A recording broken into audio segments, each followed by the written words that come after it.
बिस्मिल्लाहिर्रहमानिर्रहीम, अस्सलामुअलैकुम and good morning. Espresso में आपको खुश आमदीद कहेंगे। ये है इमरान हसन, ये है अरमला हसन। इस उम्मीद और दुआ के साथ कि आप बिल्कुल ठीक ठाक है। सुबह एक ताज़ा तरीन सुबह में हमारा साथ देने के लिए एक्सप्रेसो ट्यून इन किए हुए हैं। मे भी अपने काम की जानिब चले गए हैं या जा रहे हैं। अगर जा रहे हैं तो हमारी बेस्ट विशेष आपके साथ है। अच्छी सी मुस्कुराहट के साथ घर से निकलिए और नाश्ता करके जाइए। नाश्ता करके जाइए और जरूरी कॉफी पिए। आज हम एक्सप्रेसो पी रहे हैं, लेकिन कोई बात नहीं जनाब। उम्मीद करते हैं आपका वीकेंड बहुत अच्छा गुजरा होगा। वीकेंड पे फॉर्चुनेटली बारिश हो गई और बारिश से मौसम कदरे बेहतर हुआ, लेकिन होपफुली ये वाला जो आने वाला ये जो वीक स्टार्ट हो चुका है ये भी अच्छा गुजरे आप लोगों का। और हम कोशिश करेंगे और मेक श्योर करेंगे कि आपके वीक का आगाज और आपकी वीक का इख्तिताम दोनों बहुत अच्छे हों। अब तो इख्तिताम भी हम कह सकते हैं कि अच्छा दो ज़बरदस्त दो तीन चीज़ें चल रही है। एक तो PSL चल रहा है तो इसलिए थोड़ा सा लोग ज़्यादा देर तक जागते हैं। आज भी रात को बहुत सारे लोग देर तक 3 बजे तक जागते रहे और फिर सुबह आँख नहीं खुल रही थी, मैच देख रहे थे। लेकिन दूसरी जानिब जो अहम बात है वो गर्मी के हवाले से उन्होंने कहा। तो इन 2 दिनों के अंदर गूगल तो ये कह रहा था कि लाहौर में बारिश होनी है,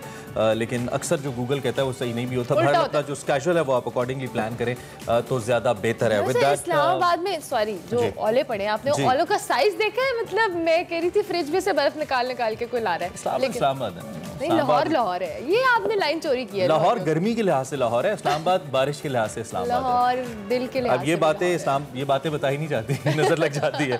खैर जनाब, आज डोनाल्ड ट्रंप साहब की बर्थडे भी है, 75th बर्थडे। आज डोनाल्ड ट्रंप साहब को विश भी करेंगे और इस पे भी हम बात करेंगे कि आज जब हम ये बात कर रहे हैं तो पाकिस्तान में जो वैक्सीनेशन ड्राइव है कोविड की वो बड़ी कामयाबी से चल रही है। गवर्नमेंट फोर्स ही कर रही है कि आने वाले वक्त में खासतौर पे साल के अंदर तकरीबन 7 करोड़ पाकिस्तानी ऐसे हैं जिनको वैक्सीन लगा दी जाएगी। तो अगर अभी तक आपने वैक्सीन नहीं लगवाई तो वैक्सीन लगवाएं और अपने जिम्मेदार शहरी होने का सबूत दें, क्योंकि आपने वैक्सीन लगानी है तभी हम के लिए इम्यूनिटी बिल्ड कर सकते हैं, उसको डेवलप कर सकते हैं। तो हम ये आपको रोज कहेंगे कि जिन लोगों ने वैक्सीनेशन लगवा ली है बहुत अच्छा किया, जिन्होंने नहीं लगवाई वो फौरन लगवा लें। इसी नोट पर जी शो का बाकायदा आगाज करते हैं और सबसे पहले आपको बताते हैं आज की हेडलाइंस।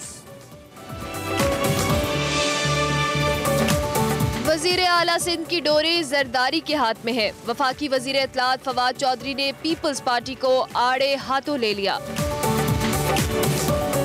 वज़ीर आला सिंध सूबे के हुकूक पर बात करते हैं, अपने हुकूक पर बात करने वाले उन्हें पसंद नहीं। सिंध के वज़रा का फवाद चौधरी को जवाब।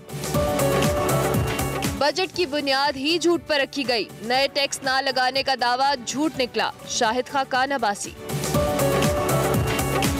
सेगमेंट निकले तेरी तलाश में मुस्तनसर हुसैन तारड़ साहब से बात करेंगे उनकी किताब स्नो लेक पर। International music against child labour award अपने नाम करने वाले फराज अहमद होंगे एक्सप्रेसो के मेहमान। तैयार हैं आप आज इस्लामाबाद और कराची के मैच के लिए? इस्लामाबाद और कराची के मैच के लिए भी मैं तैयार हूँ और मैं इस्लामाबाद और लाहौर के फाइनल के लिए भी तैयार हूँ। ओह यस, ये मैंने प्रेडिक्शन कर दी आज। नहीं बाबा इमरान हसन जल्दी कर दी हमने, लेकिन मुझे लग रहा है कि इस दफा इस्लामाबाद वर्सेस लाहौर इंशाल्लाह देखते हैं क्या होता है फाइनल। खैर चले जी, अब बड़ी खबर आपको बताते हैं।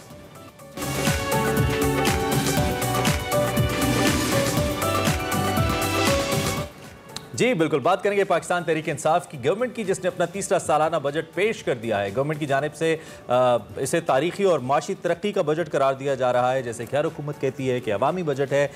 ताजर बरादरी और कारोबारी तबके की जानिब से भी इसे रिलीफ ओरिएंटेड बजट कहा जा रहा है और इसको समहाउ इसको वेलकम किया जा रहा है। आज कौमी असम्बली का इजलास हो रहा है जिसमें बजट पर बहस की जाएगी। शहबाज शरीफ साहब इस बहस का आगाज़ करेंगे। दूसरी जानिब अपोजिशन की हम अगर बात करते हैं तो इस पर आने वाली तजावीज़ पर गौर किया जाएगा और बहस के बाद बजट की शिकवार मंजूरी होगी। ताहम ओपोजिशन की जानिब से बजट पर अब भी शदीद तनकीद का सिलसिला जारी है। बिल्कुल, और गवर्नमेंट ने बजट में नए टैक्स लगाने के 363 का इल्जाम लगाया है। 363 नए टैक्स लगाने का इल्जाम लगाया, जबकि पेट्रोलियम की मद में 610 अरब हासिल करने का हदफ और IMF से मुज़ाकरात के हवाले से भी अपडेट है। और जो NF अवार्ड्स में सूबों को हिस्सा ना तय करने के हवाले से और सरकारी मुलाजमीन की तनख्वाहों में 10% इजाफे पर भी कई सवालात अपोजिशन की जानिब से उठाए गए हैं। इसी बुनियाद पर वफाकी बजट को आवाम पर मुआशी हमला भी करार दिया जा रहा है। इसके साथ साथ जी ऑपोजिशन पार्लियामेंट में बजट की मंजूरी रोकने के लिए भी सरगर्म नजर आ रही है। पीपल्स पार्टी ने ऑपोजिशन लीडर शहबाज शरीफ के मौक़िफ़ की गैर मशरूत हमायत का ऐलान भी किया है और बिलावल भुट्टो जरदारी कहते हैं कि बजट की मंजूरी से मुताल्लिक पार्लियामेंट गवर्नमेंट को टफ टाइम देंगे। इसके साथ साथ वफाक और सिंध के दरमियान भी अगर बात की जाए तो लफ्जी जंग शिद्दत इख्तियार कर गई है। वफाकी वज़ीर इत्तलात फवाद चौधरी ने कराची में बैठ के पीपल्स पार्टी पर ताबड़तोड़ हमले किए किया और उन्होंने कहा कि वज़ीर आला सिंध पर कौम परस्त होने का इल्ज़ाम लगाते हुए उन्हें जो कह लें मनी लॉन्ड्रेड करार भी दिया। और साथ साथ फवाद चौधरी साहब ने सुप्रीम कोर्ट से सिंध में आर्टिकल 140 के नफाज का मुतालबा करते हुए भी वाज़ेह किया कि मकामी हुकूमतों के क़याम तक सिंध में तरक्की नहीं हो सकती। फवाद चौधरी के इल्जामात पर सिंध के वुज़रा ने भी भरपूर जवाब दिया, कैसे पीछे रहते, और कहा कि वफाकी वजीर आसिफ जरदारी पर तनकीद करके अपनी नौकरी पक्की कर रहे हैं। और साथ ये भी कह दिया कि फवाद चौधरी बयानबाजी करके वजीर आला पंजाब बनना चाहते हैं। ये वो चहमगोइयां हैं जो फवाद चौधरी साहब के हवाले से पहले भी होती रहती हैं। अपोजिशन इल्जाम लगाती रहती है। कल तो नासिर साहब ने मीडिया के ऊपर इल्जाम लगा दिया। तो फवाद चौधरी साहब वफाकी वजीर इत्तलात ही हमें ज्वाइन कर रहे हैं, जो कि अपने मिशन सिंध कराची के दौरे पर हैं और ताबड़तोड़ जैसे कि हमने कहा हमले भी किए और बड़ी इंपॉर्टेंट प्रेस कॉन्फ्रेंस भी की है जिसमें कुछ अहम इशारे भी हमें मिले हैं। उनसे ही जरा बात करते हैं। फवाद साहब, सबसे पहले तो सुबह खैर, क्या हाल चाल है आपके? ठीक ठाक हैं जी, थैंक यू वेरी मच। बहुत शुक्रिया आपने हमें ज्वाइन किया। कल की प्रेस कॉन्फ्रेंस के हवाले से ऑब्वियसली बिकॉज वही लीड स्टोरी है, इसी पे सबसे पहले आपसे बात करेंगे। इस वक्त ये जो आपने आर्टिकल 140 की बात की, सिंध के वुज़रा ने ये कहा कि 140 की सबसे ज़्यादा ज़रूरत पंजाब में है। हमें ऐसा लगता है कि दोनों ही जगहों पर है और तकरीबन हर ही सूबे में है ताकि तरक्याती काम हो, जो कि अभी तक उस तरह से नहीं हो रहे।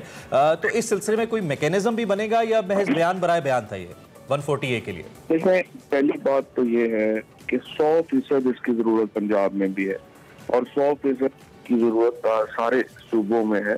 और ये बात चूँकि अनफॉर्चुनेटली नासिर अली शाह साहब हमारे दोस्त हैं, भाई हैं, तो उन्होंने जिंदगी में कभी अखबार भी नहीं पढ़ी, तो उन्हें पता नहीं है कि वफाकी काबीना कम अज कम 3 बार तमाम और केपी जो हमारे अपने सूबे हैं उनको भी कह चुकी है कि आप आर्टिकल 140 इन्फोर्स करें। और अभी पंजाब हुकूमत ने सुप्रीम कोर्ट में कमिटमेंट दी है कि हम इस साल के पहले खत्म होने से पहले पंजाब में नया मकामी हुकूमतों का निज़ाम नाफिज करेंगे। और ये बात भी मैं आपको बताऊं कि पंजाब और केपी 2 सूबे हैं जिन्होंने बराह रास्त तहसील मेयर चुनने के लिए लेजिस्लेशन की है। सिंध में जो इस वक्त निज़ाम है उसके साथ एक बुनियादी मसला है, और ये वो मसला ये है कि सारा पैसा जो सिंध हुकूमत को जाता है उसकी तकसीम नहीं हो पा रही सिंध की आबादियों को। अर्बन आप लोग कराची में हैं, कराची का जो शेयर है वो कराची को नहीं मिल रहा। और कराची को, और ये सिर्फ मसला कराची पे ही नहीं है, आप बदीन है, कोटकी है, इन डिस्ट्रिक्ट्स को में चूंकि तेल और गैस है तो इन डिस्ट्रिक्ट्स के लिए स्पेशल ग्रांट्स फेडरल गवर्नमेंट से जाती हैं सिंध हुकूमत को, लेकिन वो पैसा वहाँ नहीं लग रहा। वहाँ के लोग उतने ही गरीब हैं, वहाँ पे स्कूल नहीं है। और जितना पैसा कोटकी के नाम के ऊपर सिंध ने लिया है, कोटकी को तो पेरिस होना चाहिए था। आप दूसरा फिर आप देखिए कि 90 अरब रुपए का पैकेज इन्होंने लड़काना को दिया। अब लड़काना में अपना कैमरामैन भेजें और वहां पे जाके देखें कि क्या। अब ये जो इतना पैसा सेंटर से जा रहा है सिंध में, इसके ऊपर आप ये नहीं कर सकते कि 2 लोग बैठ जाएं ऊपर, मैं आसिफ जरदारी और अपना मुराद अली शाह 2 बंदे बैठ जाएं और वो कहें कि ये ऐसे ऐसे कर दो। फिर लाखों फिर ये पॉपुलेशन तो कभी अमीर हो ही नहीं सकेगी। सिंध में इस वक्त जो पॉलिटिक्स हो रही है वो भी बड़ी रेट्रोग्रेसिव है। जहाँ तक आप तरक्याती फंड्स की बात करें, इसमें कोई 2 राय नहीं है, क्योंकि जब आप जाएं तो आप खुद कराची बोलता है कि कराची के अंदर इस वक्त कितनी ज़्यादा मुख्तलिफ तरक्याती कामों की ज़रूरत है। You are absolutely right in this context. लेकिन यहाँ पे सवाल ही बनता है कि ऐसा कौन सा अमर माने हैं चौधरी साहब जो कि पंजाब में भी और सिंध में भी और दीगर सूबों में भी बल्दियाती इंतखाबात हो ही नहीं पा रहे, और पहले जो हुए उसमें अवामी नुमाइंदगी का इशू था। सुप्रीम कोर्ट ने नुमाइंदों को बहाल किया, उन तक भी फिर फंड इसलिए नहीं पहुंचे क्योंकि हुकूमत के अपने एतराज़ात थे। तो ऐसा क्या अमर माने हैं, क्यों नहीं हो पा रहा जब आइन की रिक्वायरमेंट है और ये तो आइन की पाबंदी नहीं हो रही अगर ये इंतखाबात नहीं हो रहे? देखिए, इसलिए तो कल मैंने सुप्रीम कोर्ट से कहा है ना, अगर ये सूबों को देखें, हम जो वफाक है वो हम वहाँ पे कोई फौज तो नहीं भेज सकते ना इन्फोर्स करने के लिए। हमने तो कहना ही है, और मैंने जिस तरह से आपको अर्ज किया कि फेडरल कैबिना ने 2 दफा जो है वो तमाम सूबों को ये हिदायत की है कि आप आर्टिकल 140 इन्फोर्स करें, मुकामी हुकूमतों का निज़ाम बनाएं। अब सुप्रीम कोर्ट को कल मैंने इसीलिए ये रिक्वेस्ट की है कि सुप्रीम कोर्ट की जो असल काम करने का है वो ये है कि वो आर्टिकल 140 के अमल को यहाँ पे इन्फोर्स करे और यकीनी बनाए। और 2 हिस्से आर्टिकल 140 के 3 हिस्से हैं। पहला कहता है कि आप पॉलिटिकल गवर्नमेंट्स बनाएंगे डिस्ट्रिक्ट की सतह पे। जी। दूसरा आर्टिकल कहता है, दूसरा हिस्सा कहता है कि आप जो गवर्नमेंट बनाएंगे उसको फाइनेंशियल ऑटोनॉमी देंगे, और तीसरा हिस्सा कहता है कि आप एडमिनिस्ट्रेटिव डेवोल्यूशन करें। तो एडमिनिस्ट्रेटिव, फाइनेंशियल और पॉलिटिकल डेवोल्यूशन होना बहुत जरूरी है पाकिस्तान में, ताकि ये बातें कि सूबे बने और वो बने और ये करें, ये बातें खत्म हो।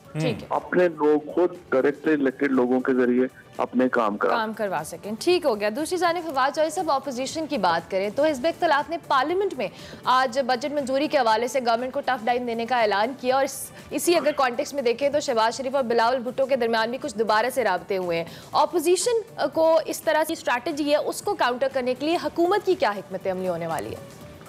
कोई स्ट्रेटजी है ही नहीं अपोजिशन। अपोजिशन की एक ही स्ट्रेटजी है कि अपना ऐवान के अंदर आए और वहां पे कहें कि लुट गए, मर गए, बर्बाद हो गए और वापस चले जाए। इसके अलावा उनकी क्या स्ट्रेटजी है? देखिए, दुनिया में अपोजिशन ऐसे काम नहीं करती जैसे पाकिस्तान में।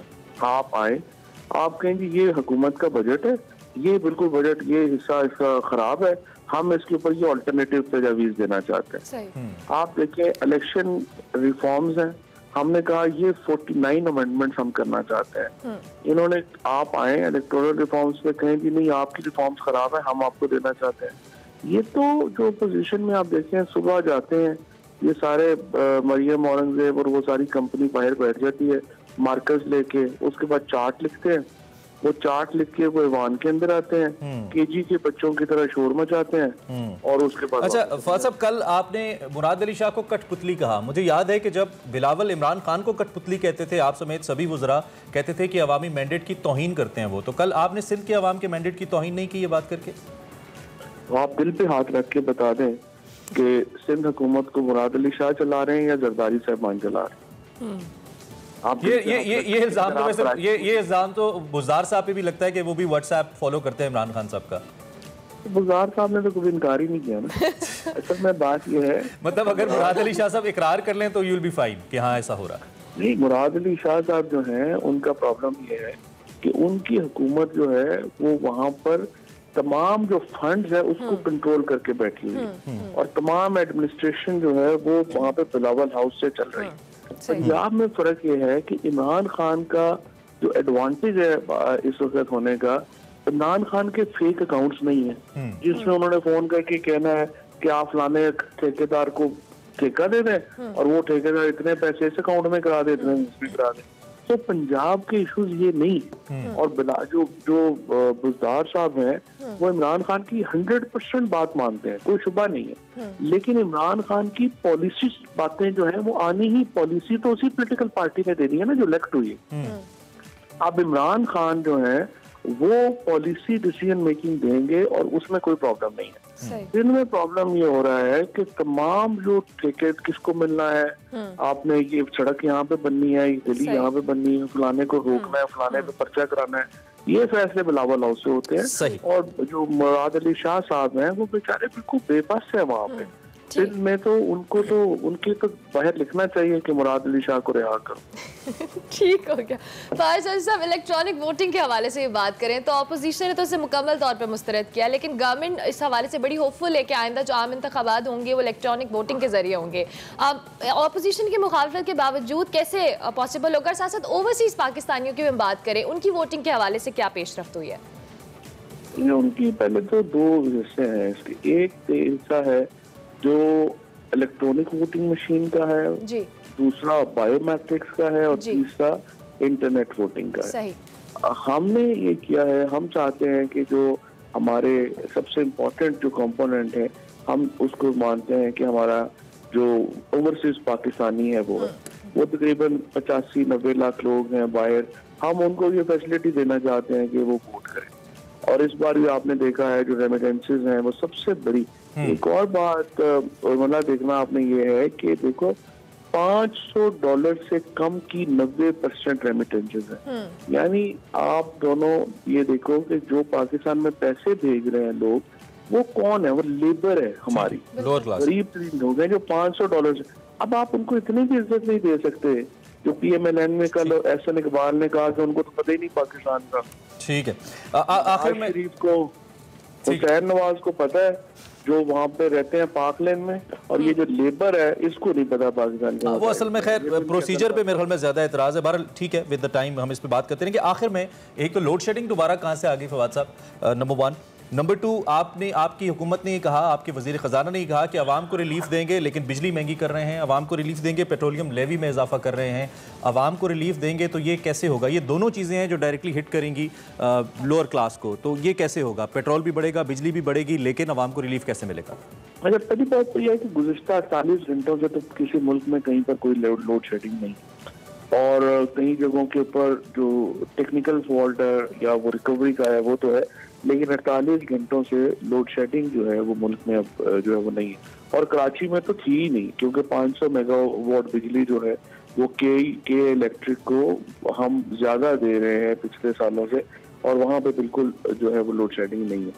अब ये आ जाए कि ये जो कीमतें बढ़ाने का, हमें उम्मीद यही है कि इंशाल्लाह इंटरनेशनल मार्केट की जो सिचुएशन नजर आ रही है उसमें ये कीमतें जो हैं वो नीचे जाएंगी और हमें ये कीमतें बढ़ाने की जरूरत नहीं पड़ेगी। लेकिन ये बढ़ाने की जरूरत इसलिए पड़ती है कि आप देखिए कि इस वक्त जो नून लीग की हुकूमत ने जो मुआहदे किए उसके नतीजे में आपके जो कैपेसिटी चार्जेस हैं वो 1000 अरब रुपया आपने साल का देना है बिजली के कारखानों को, चाहे वो बिजली बनाए या ना बनाए। ये मुआहदे जो है वो नून लीग करके गई है। उसके बाद आपको आपकी जो ट्रांसमिशन लाइन है, इनकी अकल का अंदाजा और प्लानिंग का अंदाजा ये लगा ले कि टोटल जो आपका बिजली ट्रांसमिट करने का कैपेसिटी है वो 24,000 मेगावाट है, और इस वक्त हमारी जो कैपेसिटी है वैसे बनाने की वो 30,000 मेगावाट है। और ये भी 4,000 मेगावाट तब हुई है जब ये अभी उमर अयूब ने ये पैसा खर्चा, 80 अरब रुपया खर्चा और 4,000 मेगावाट ट्रांसमिशन, वरना 20,000 की। सही, तो 20,000 मेगावाट ट्रांसमिशन कैपेसिटी और 30,000 मेगावाट बिजली बनाने का लगा इस पे वो आर्ग्यूमेंट ये देते हैं कि उस वक्त इतनी कमी थी कि हमने जरूरत से ज्यादा बिजली बनाई। वो ये आर्ग्यूमेंट देते हैं। आर्ग्यूमेंट बहुत ही बकवास है ना, क्योंकि आपकी ट्रांसमिशन ही नहीं आप कर सकते तो आप क्यों बनाएंगे? ठीक है फवाद साहब, थैंक यू सो मच, बहुत शुक्रिया अर्ली इन द मॉर्निंग हमें ज्वाइन के लिए और तुर्श और सख्त सवालों के जवाब अला सुबह देने के लिए। The best line was Murad Ali Shah को अगरचे, और इस पे ये कि बहुत सारी चीजों पे बहुत डिबेट हो सकती है, ऑब्वियसली हुकूमती मौक़िफ़ है जो आप तक पहुंच रहा था और हमने कोशिश की कि वो क्लियर करें। बहरहाल हमने एक ब्रेक इस वक्त लेनी है, ब्रेक से वापस आते हैं तो कुछ मजीद इस हवाले से बात करते हैं। Stay tuned. एक्सप्रेसो में एक बार फिर खुशामदीद, बात कर रहे हैं मुल्क के ताज़ा तरीन सियासी और मुआशी हालात के ऊपर, और इसी सिलसिले में आप बजट की बात करेंगे और उसके लिए हमारे साथ हमारे सीनियर एंकर पर्सन नर्स मौजूद है मंसूर अली खान। मंसूर अली खान, बहुत शुक्रिया, a very good morning, thank you so much for joining us in Expresso. I hope you are doing well. Thank you so much for inviting me, और good morning to both of you. Thank you. अच्छा मंसूर, इससे पहले हम फवाद चौधरी साहब से ही बात कर रहे थे। कल बजट हमने देखा, उसके बाद हमने डिस्कशंस देखी, सारा कुछ ये कहा जा रहा था, बहुत हाइप थी कि जी ये आवाम दोस्त बजट है, पब्लिक को रिलीफ दिया जाएगा, नए टैक्सेस नहीं लगाए जाएंगे और सारी मामला जो होंगे वो बेहतरी की तरफ जाएंगे। लेकिन हमने देखा चाहे वो पेट्रोल हो, बिजली हो, हर तरह से टैक्स लगाए भी गए, कीमतों में भी इजाफा किया गया। तो फिर ये एट द एंड मजमूई तौर पर हम कैसे कह सकते हैं कि ये आवाम दोस्त बजट था? अच्छा देखिए, मैं इसको एक आम अल्फाज के अंदर थोड़ा सा आपको एक्सप्लेन करने की कोशिश करता हूँ। ये जो बजट ये it is basically planning.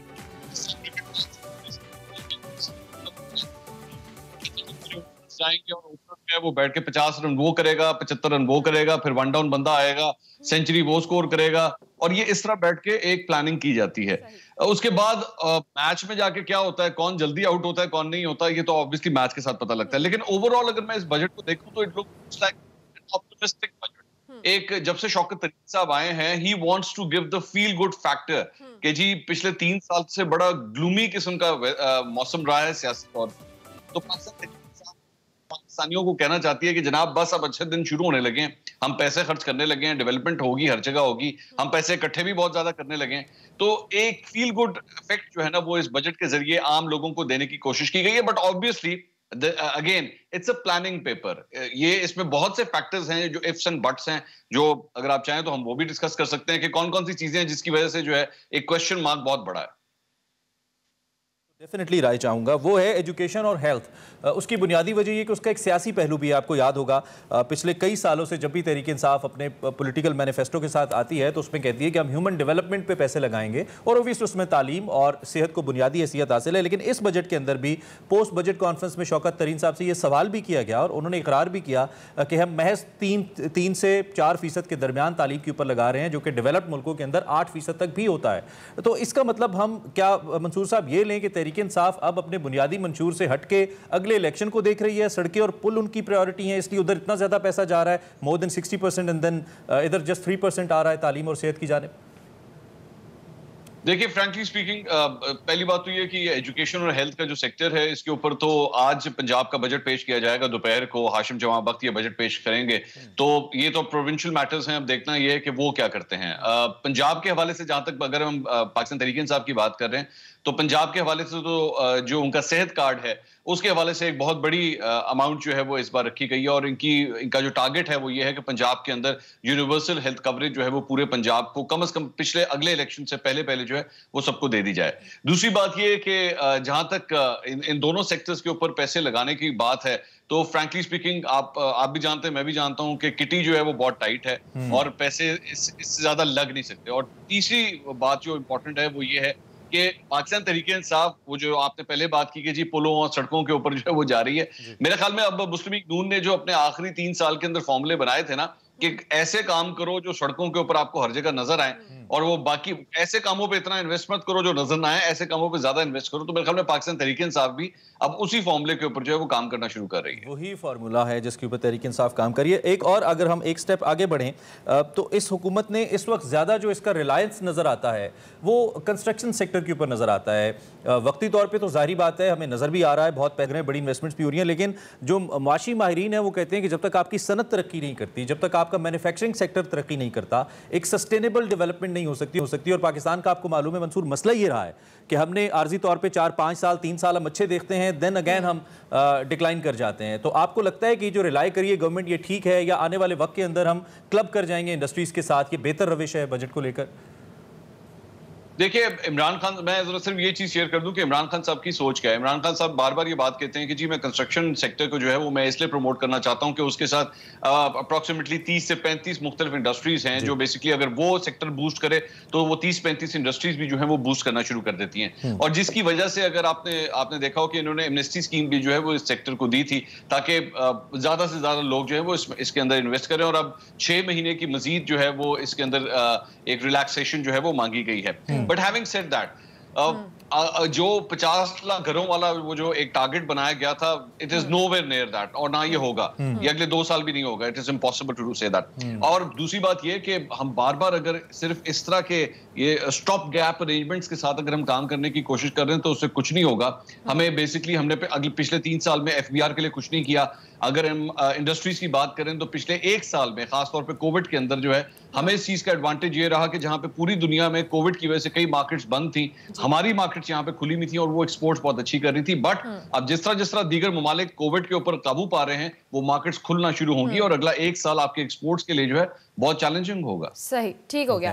Mansoor, दूसरी तरफ हम ऑपोजिशन की बात कर लें। अब चूंकि हमने देखा है बिलावल भुट्टो जरदारी और शहबाज शरीफ के दरमियान दोबारा से रवाबित हुए हैं इस हवाले से, बजट को रुकवाना है, टफ टाइम देना है हुकूमत को। आपको लगता है कि जो ऑपोजिशन, ये जो बिखरी ऑपोजिशन है, इसकी हिकमत अमली कह लें, स्ट्रैटेजी कह लें, इतनी स्ट्रांग होगी कि गवर्नमेंट को टफ टाइम दे सकते हैं पार्लियामेंट में? नहीं, आई डोंट थिंक सो। और मैं अभी थोड़ी देर पहले फवाद चौधरी साहब जब आपके साथ बात कर रहे थे तो उन्होंने बड़ी अच्छी बात की कि जी वो उनका काम जो है वो सिर्फ एहतजाज करना हो गया है। वो प्ले कार्ड्स बनाते हैं और अंदर आके अपनी परफॉर्मेंस दिखा के वो चले जाते हैं। आई डोंट थिंक इससे ज्यादा कुछ होगा। वो आएंगे, नारे वगैरह मारेंगे, वोटिंग वगैरह करेंगे, इसके अलावा और कुछ नहीं होगा। मेरा ख्याल में इस वक्त जो प्राइम फोकस है, what we have to see is the Punjab assembly, क्योंकि पंजाब असेंबली में काफ लीग जो है वो नाराज हुई हुई है। काफ लीग पिछले 1 हफ्ते से नाराज है पाकिस्तान तहरीक इंसाफ से। पंजाब का बजट क्या पास हो पाता है या नहीं हो पाता वो ज्यादा इंपॉर्टेंट है, लेकिन फेडरल में मैं नहीं समझता कि बिलावल भुट्टो और शहबाज शरीफ कोई प्रॉब्लम क्रिएट कल वैसे अहम मीटिंग हुई तो है और वज़दार साहब का ये क्लेम है कि अब सारे इत्तेहादी उनके साथ हैं। So let's see. दूसरी जानिब एक जानिब तो हम ये बात कर रहे हैं कि वो आते हैं, करते हैं, चले जाते हैं। ऑपोजिशन का आपको मालूम है, मरियम साहिबा की स्टेटमेंट आई थी कि इनको हम भी चाहते हैं कि अपनी ये हुकूमत जो अपनी मुद्दत पूरी करे, और जितनी ये मुद्दत पूरी करेगी उतना ये हुकूमत एक्सपोज होगी। लेकिन अगले 2 साल में इमरान खान साहब तो ऐसा लगता है कि वो कंफर्टेबल पोजीशन में है, पैसे लगाने की पोजीशन में है। तो आपको नहीं लगता कि ऑपोजिशन की ये स्ट्रैटेजी अब गलत हो जाएगी अगर उन्होंने गवर्नमेंट को बिल्कुल रिलैक्स रखा जैसे कि पहले 3 साल रखा?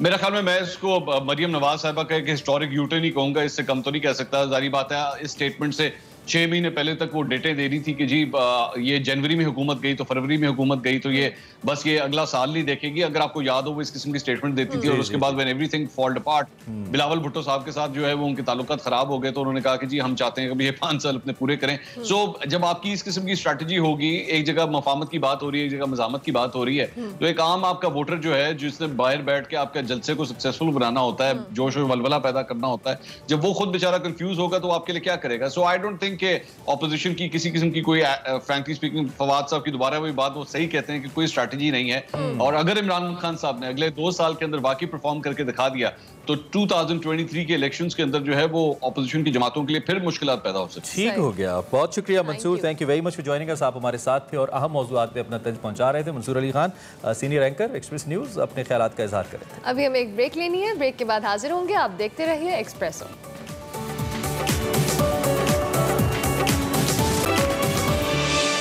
Welcome back to Expresso. PSL 6 की रंगीनी अबू धाबी में जारी हैं और गुज़िश्ता रोज पहले मैच में इस्लामाबाद यूनाइटेड ने टॉस जीतकर पहले बैटिंग करने का फैसला किया। पहले भाई हम ऐसे नहीं हैं, हम we show the sportsman spirit, it's okay, it's just a victory, you know. खैर, लाहौर कलंदर्स के बॉलर्स ने पहले तो बहुत ही ज़बरदस्त खेला और यूनाइटेड के परखच्चे उड़ा दिए, लेकिन बाद में फिर जो हुआ वो अरमान हसन आपको बताएंगे। शाहीन शाह ने पहले ही ओवर में उस्मान ख्वाजा को 0 पर चत्ता किया और इब्तदाई नुकसान के बाद यूनाइटेड की बैटिंग लाइन डगमगा गई और सिर्फ 20 के मजमूए पर आधी टीम पवेलियन लौट गई, 20 के मजमूए पर। लेकिन कॉलिन मनरो के हवाले से अगर बात करें या स्कोर कार्ड अगर आपको बताएं, 4 रन उन्होंने बनाए, रोहिल नज़ीर 1, हुसैन तलत 8, कप्तान शादाब खान 5 रन बना सके। मिडिल ऑर्डर की नाकामी के बाद जारे मिजाज आसिफ अली और इफ्तिखार अहमद ने टीम को सहारा दिया। दोनों बल्लेबाजों ने बॉलर्स का डटकर मुकाबला किया और मैदान के चारों जानिब दिलकश खेले। मुझे बताने देना आगे उसके बाद आसिफ अली और इफ्तिखार के माबैन तकरीबन 123 रन की पार्टनरशिप हुई थी, जिसकी वजह से जो स्कोर था वो 150 तक पहुंचा। आसिफ अली ने सिर्फ 43 गेंदों पर नाकाबिले यकीन 75 रन बनाए और 5 शानदार छक्के और चौके भी इसमें कई शामिल हैं। इफ्तिखार अहमद दिस सेंचुरी तो मुकम्मल ना कर सके। यूं इस्लामाबाद यूनाइटेड ने 7 विकेटों के नुकसान पर 152 रन बनाए और लाहौर ने जो ही बैटिंग शुरू की तो क्या हुआ? कोई बात नहीं, जो भी हुआ बहुत अच्छा हुआ। खैर है, कोई बात नहीं। अगर हमारा अभी से थोड़ा सा लाहौर कलंदर्स का वो कह लेना एक डिप आया है, कोई बात नहीं, आगे बहुत सारे मैचेस हैं। आपको बताएं पॉइंट टेबल पे हम अभी भी आ गए। लाहौर कलंदर के कप्तान सोहेल अख्तर की आउट होने की बात थी तो फिर कहानी शुरू हो गई और फिर ऐसे आगे चलता रहा। सब छोड़े, सलीम खालिक साहब हमारे साथ। सलीम साहब अस्सलाम वालेकुम, कैसे आप? खैरियत से? खुश लग रहे हैं मुझे आज। ये बड़े खुश हैं आप इनको बताइए, इनको रियलिटी चेक दे। एक मैच हारने से कुछ नहीं होता। एक तो सलीम साहब, मैं इस बात पे खुश हूं कि हमारे एक्सपर्ट्स की पेशगोइयां भी कल जो की गई थी जोश जगाने में गलत साबित हुई और इस्लामाबाद यूनाइटेड ने कम स्कोर के ऊपर कलंदर्स जैसी टीम को फारिग करा दिया, मैच जीत गए। ये बड़ा अलार्मिंग है। सलीम साहब रियलिटी चेक दे इसको जरा फौरन। देखिए, कलंदर की खुद ही इन्होंने ऐसे गलतियां की कि चाहे वो बैटिंग हो चाहे वो बॉलिंग हो, एक आधी टीम को आप आउट कर लें 20 रन पे, उसके बाद इतना बड़ा स्कोर करा लें तो फिर तो ये आपकी अपनी गलती होगी ना। उसके बाद जब आपने 2 विकेट पे इतना ज्यादा स्कोर बना लिया, लग रहा है जीतने वाले, फिर एकदम विकेट थ्रो करते तो फिर तो क्या कह सकते हैं इस चीज में। आपकी बातों से भी लग रहा है कि आप बड़े मायूस हुए कलंदर्स की परफॉर्मेंस से। तो आप बॉलिंग से ज्यादा मायूस हुए या बैटिंग से ज्यादा मायूस हुए? मेरे आंसू निकल दोनों चीजें ऐसी हैं क्योंकि उनको मौका था बड़ा आराम से 2 दफा इस्लामाबाद यूनाइटेड को हमें दाद देने चाहिए कि उन्होंने एक हारा हुआ मैच 2 ऐसे कमबैक आए उनके बैटिंग में भी बॉलिंग में भी जो जीते। देखें, लाहौर का हम लोग कल भी डिस्कस कर रहे थे कि राशिद पे बहुत ज्यादा इन्हिसार है। कल राशिद नहीं चले तो लाहौर को मसला हुआ। 5 विकेटें ले ली थी, जो प्रेशर बरकरार रखना था हरीफ टीम पे, राशिद इतने कामयाब नहीं हुए, उस वजह से वो प्रेशर बरकरार नहीं रह सका। लेकिन हमें दाद देनी चाहिए। और सलीम साहब, इसका मतलब ये भी है कि शादाब का टॉस जीतकर पहले बैटिंग का फैसला दुरुस्त था, हालांकि बैटिंग तो कोलैप्स कर गई थी, टॉप ऑर्डर तो सारा गिर गया। अब जीत गए ना, अब तो हम बोलेंगे गलत था, कैसे बोलेंगे, अब तो जीत गए। लेकिन बात यही है कि इफ्तिखार ने और आसिफ ने बहुत अच्छी बैटिंग की। हम लोग उनका पाकिस्तान टीम में जब वो खेलते हैं फ्लॉप होते हैं, काफी जो शायकीन है उनका मजाक ही उड़ाते हैं। मिसबाह के ऊपर भी बड़ा तनकीद होती थी इफ्तिखार की, वैसे आसिफ को भी बहुत मौके मिले। लेकिन पीएसएल के तो किंग है ये लोग, पीएसएल में ये लोग परफॉर्म करते हैं। बहुत सारे ऐसे प्लेयर है जो पीएसएल में परफॉर्म करते हैं, पाकिस्तान टीम में आते तो मौका नहीं मिल पाता। तो इस्लामाबाद यूनाइटेड की जो फाइटिंग स्पिरिट है उसको हमें सराहना चाहिए। उन्होंने लाहौर को बिल्कुल आउट क्लास किया, और कल हम लोग ये डिस्कस कर भी रहे थे कि लाहौर की टीम पीक पर आ गई है, अब वो हारेगी भी बीच में, ऐसा नहीं है कि सारे मैच जीतते चली जाए। छड्डो पर सानू की हारे जीते। दूसरी तरफ आते दूसरे मैच की बात करते हैं, पेशावर ज़ल्मी और मुल्तान सुल्तान्स की। हमने एक्सपेक्ट किया था कि मुल्तान सुल्तान्स कोई अच्छा वो करेगी, और हुआ भी ऐसा ही। पेशावर ज़ल्मी को 8 विकेटों से हराया, और एग्जैक्टली तो ये एक अच्छी जो कहने मुल्तान सुल्तान्स की जानिब से एक अच्छा सिग्नल था कि इन्होंने कल का मैच बड़े अच्छे तरीके से खेला। बिल्कुल, 2 मैच लगातार अब जीत चुके हैं मुल्तान सुल्तान, और कल के मैच के जो हीरो थे वो शाहनवाज थे, शाहनवाज धानी। जिस तरह उन्होंने परफॉर्म किया बड़ा इंटरेस्टिंग था। देखा, कामरान अकमल ने उनको 3 मुसलसल चौके लगाए, फिर उनका कैच छोड़ दिया रिजवान ने। उसके बाद जाके बॉलर जो है 15 रन अगर पहले ओवर में खा ले, बहुत मुश्किल होता है उनके लिए कमबैक करना। अच्छा, उन्होंने फिर एक कैच भी ड्रॉप कर दिया और अंडर प्रेशर आए, लेकिन फिर जिस तरह की उन्होंने बॉलिंग की, 4 विकेटें ले गए, और शोएब मलिक जैसे बैट्समैन को पहली बॉल पे उन्होंने आउट किया, तो जबरदस्त उनकी बॉलिंग रही। उसके साथ हम देखें अगर रिजवान के सारे लोग तनकीद करते थे कि ये T20 का प्लेयर नहीं है, लेकिन जिस तरह वो अपने आप को मनवा रहे हैं और जिस तरह की बैटिंग कर रहे हैं, फिर हमें देखना होगा ज़ल्मी की जो फील्डिंग थी वो कैसी थी। शोएब मलिक जैसे खिलाड़ी ने शोएब का कैच छोड़ा, 2 कैच उनके शोएब के ड्रॉप हुए थे और 2 चांस उनको मिले, तो उन्होंने भी एक अच्छी इनिंग। तो सलीम साहब, कल जो हम काफी डिटेल में हमने अपने क्रिकेट शो में बात की थी गर्मी के हवाले से, which is actually affecting the fitness of the players somehow in the ground, on the ground, तो आपको कहीं बीइंग एन एक्सपर्ट वो चीज नजर आई कल के दोनों मैचेस देख के, या आपको लगता है नहीं ठीक है? बिल्कुल बिल्कुल, कल आप देखें कि जब भी क्लोजअप कैमरा किसी प्लेयर के ऊपर जाता था, खासतौर पर जो वेस्ट इंडीज या दूसरे ममालिक के प्लेयर हैं, तो आप देखें कि वो उन लोगों को क्या हाल हुआ था। वो पसीने पसीने हुए थे, वो अपने आप को बड़ी मुश्किल से संभाल रहे थे, और बार बार आप देख भी रहे होंगे कि वाटर ब्रेक भी हो रहा था। तो ये चीज का तो असर पड़ रहा है। इसके साथ ड्यू का भी बड़ा मसला है। वो बॉलर के लिए काफी ये इशू है कि बॉल बिल्कुल गीली हो जाती है, इसको संभालना और ये सब। तो ये चीजें जो हम लोग पहले डिस्कस कर रहे थे अब आने लगी हैं सामने। ठीक है। अच्छा सलीम, आप सलीम साहब, दूसरे मैच के तो हमने बात की, लेकिन मैं आज के मैच के हवाले से भी जानना चाहूंगी। उससे पहले अगर आप इस मैच के हवाले से करना चाहें। नहीं, मैं तो सिर्फ ये एक कमेंट कर रहा था कि at the same time in सारे फैक्टर्स के बावजूद जो क्रिकेट है वो बड़ी दिलचस्प हो रही है, और वो जो एक पीएसएल का स्पिरिट है अल्हम्दुलिल्लाह अभी तक वो बरकरार है। मैं एक कमेंट कर रहा था आपको। अच्छा सलीम साहब, आप चूंकि आज हम बात करें इस्लामाबाद यूनाइटेड और कराची किंग्स का मैच है, क्या लगता है, क्या एक्सपेक्टेशन है? क्योंकि पिछले मैच में कराची किंग्स के साथ कुछ अच्छी नहीं हुई थी वैसे। जी, कराची किंग ने अब रेस्ट भी काफी कर लिया, उनको काफी मौका भी मिल गया। इस्लामाबाद की टीम दोबारा खेल रही है, लेकिन कल की जो फतह है उसकी वजह से इस्लामाबाद की जो टीम है वो एकदम से ऊपर आ गई। जब मैं पहले बता रहा हूँ, दोबारा रिपीट कर रहा हूँ, 20 रन पे 5 आउट हुए थे, तो उनके जो प्लेयर्स की बॉडी लैंग्वेज लग रही थी वो बिल्कुल ऐसा लग रहा था, मुझे भी ये लग रहा था कि अब इन लोगों के लिए उठना मुश्किल है। 2 मेन प्लेयर उनके जो है वो बाहर भी हो गए, लेकिन जिस तरह कमबैक किया उन्होंने, तो आज वो कराची किंग को भी वो टफ टाइम देंगे, ऐसा लेकिन करने वाला साबित नहीं होंगे कराची किंग के लिए भी। इस्लामाबाद यूनाइटेड का हम अगर थोड़ा सा डीप एनालिसिस करें तो पहले एक मैच में हमने देखा मनरो ऊपर बहुत अच्छा चल गए, उनका यानी कि ओपनर्स बहुत अच्छा खेल गए और 10 विकेटों से मैच जीत गए। कल जब टॉप ऑर्डर फ्लॉप हुआ तो down lower order middle order जो था वो अच्छा परफॉर्म कर गया, और कल आप और मैं हम सभी कंसर्न थे जब हम उनकी बॉलिंग की बात करते हसन अली के जाने के बाद, लेकिन उन्होंने अपने टोटल को डिफेंड भी कर लिया। तो क्या हम ये समझे कि यूनाइटेड एज अ टीम बहुत स्ट्रॉन्ग एक पार्टिसिपेंट के तौर पे सामने आ रही है PSL 6 के? बिल्कुल, यूनाइटेड की यही एक खासियत है कि वो लोग बिल्कुल ऐसा होता है जब गिर जाते हैं तो ऐसा नहीं है कि फिर गिर गए, वो उठ जाते हैं एकदम से, फिर सामने आते हैं और फिर लगता है कि जी इस टीम को हमें ना अगर नजरअंदाज करेंगे तो ये गलती। मैं शादाब खान को भी बड़ा इसमें क्रेडिट दूंगा कि जब उन्होंने आखिरी ओवर नहीं किया था, उनकी टीम हार गई थी, सब लोग बड़ी उनके ऊपर तनकीद कर रहे थे, लेकिन शादाब ने अपने आप को जो है कैप्टनसी से और खास तौर पे जो प्लेयर्स को उन्होंने उठा के रखा और उनका मोरल डाउन नहीं होने दिया, तो इस चीज पे हमें उनको क्रेडिट देना चाहिए। इस्लामाबाद यूनाइटेड को भी, खास तौर पे शादाब को भी। उनकी टीम का एटमॉस्फेयर भी बड़ा अच्छा है और यंग लड़के आपस में जेल हुए हैं, एक दूसरे को सपोर्ट करते हैं। और जैसे आपने मनरो का जिक्र किया, वो इनिंग जो है वो हर मैच में सामने नहीं आती, वो तो कभी कभी ऐसा होता है। सलीम साहब, कल जो हम एक्सपेक्ट कर रहे थे कि प्रेशर पड़ेगा हसन अली के जाने से, तो कल के मैच के बाद हम समझें कि अब शायद यूनाइटेड वो प्रेशर नहीं लेगी, चूंकि गेम अच्छी खेल गए और जीत भी गए। नहीं, वो प्रेशर तो पड़ा। अगर आप देखें बॉलिंग में उनको थोड़ा सा मसाइल हुए थे शुरू में, और वसीम जो है उन्होंने उसके पिछले मैच में अच्छा परफॉर्म किया था, कल वो इतना अच्छा चल नहीं रहे। मूसा ने अच्छी बॉलिंग की, तो ये तो देखना पड़ेगा। बॉलिंग में थोड़ा उनको मसाइल का सामना है और इसमें इम्प्रूवमेंट लानी होगी।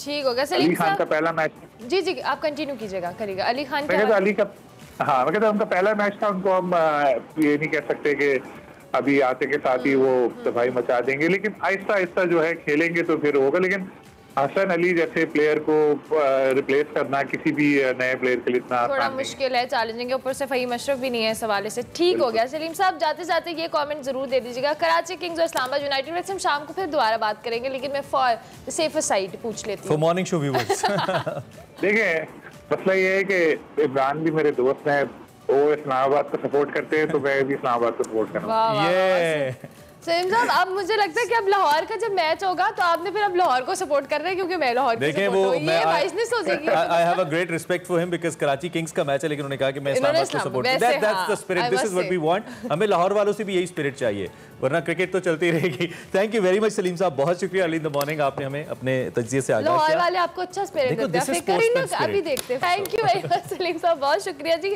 पीएसएल के मैचेस हो रहे हैं, इनको एक मैच जीत के लग रहा है लाहौर के अंदर, उसको उन्होंने पॉइंट टेबल में पीछे फेंक और दिया। वो वक्त दूर नहीं जब यूनाइटेड ट्रॉफी यहाँ पे रख के हम यूनाइटेड के कैप्टन को यहाँ पे ओए हमारे वो कहाँ है, छोटे छोटे प्लेयर्स। हमने ब्रेक लेनी है। प्रोड्यूसर साहब ये यही चाहिए, मैं इनको वो उठा उठा के मारना है। मिलते हैं एक ब्रेक के बाद, आप देखते रहिए एक्सप्रेसो। बहुत अहम है पाकिस्तान जैसी सोसाइटीज़ को लेकर ऐसे दिनों को मनाया जाना, इन पे अवेयरनेस क्रिएट किया जाना। बहुत सारे मरीज़ ऐसे होते हैं कि उन्हें बर वक्त खून न मिले तो उनकी ज़िंदगी बचना मुश्किल हो जाती है।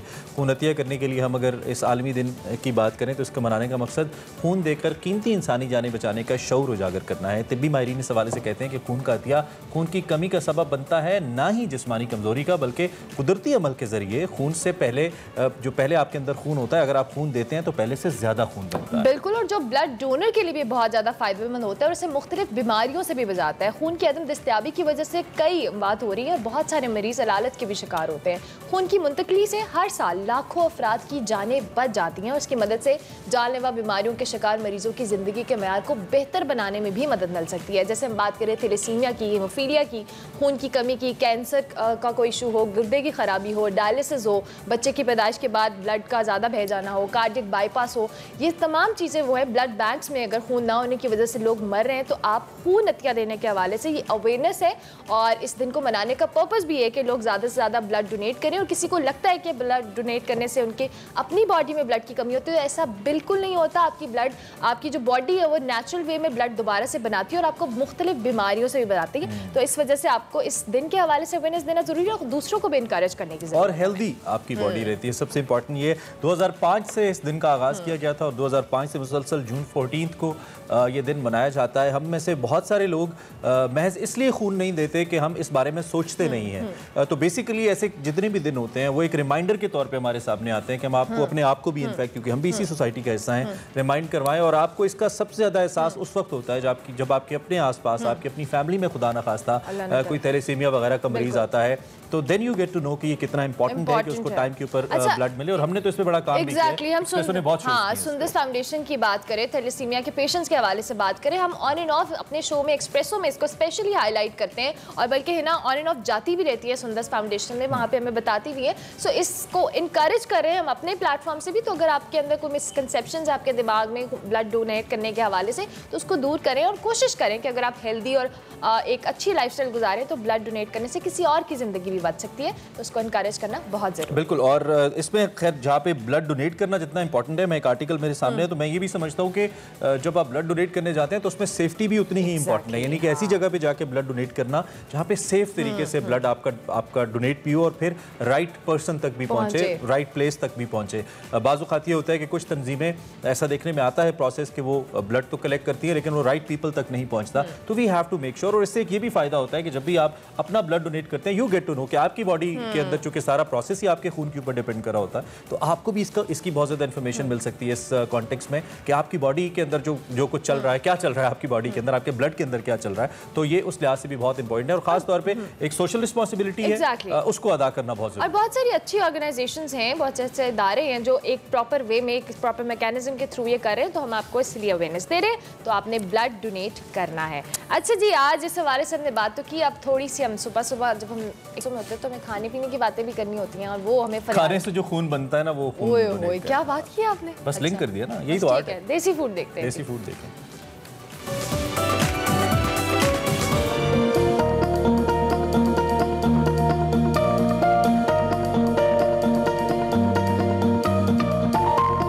नाजरीन, आज मैं आपको कोई खाना नहीं खिलाने आई, बल्कि आज मैं आई हूँ गवाल मंडी मेन बाजार में, जहाँ पर बनती हैं देसी दाल की सवैयाँ, मीठा पूड़ा और पकौड़ियाँ। ये बनती कैसे हैं, इसका तरीक़ेकार क्या है, चलिए आए चलकर देखते हैं।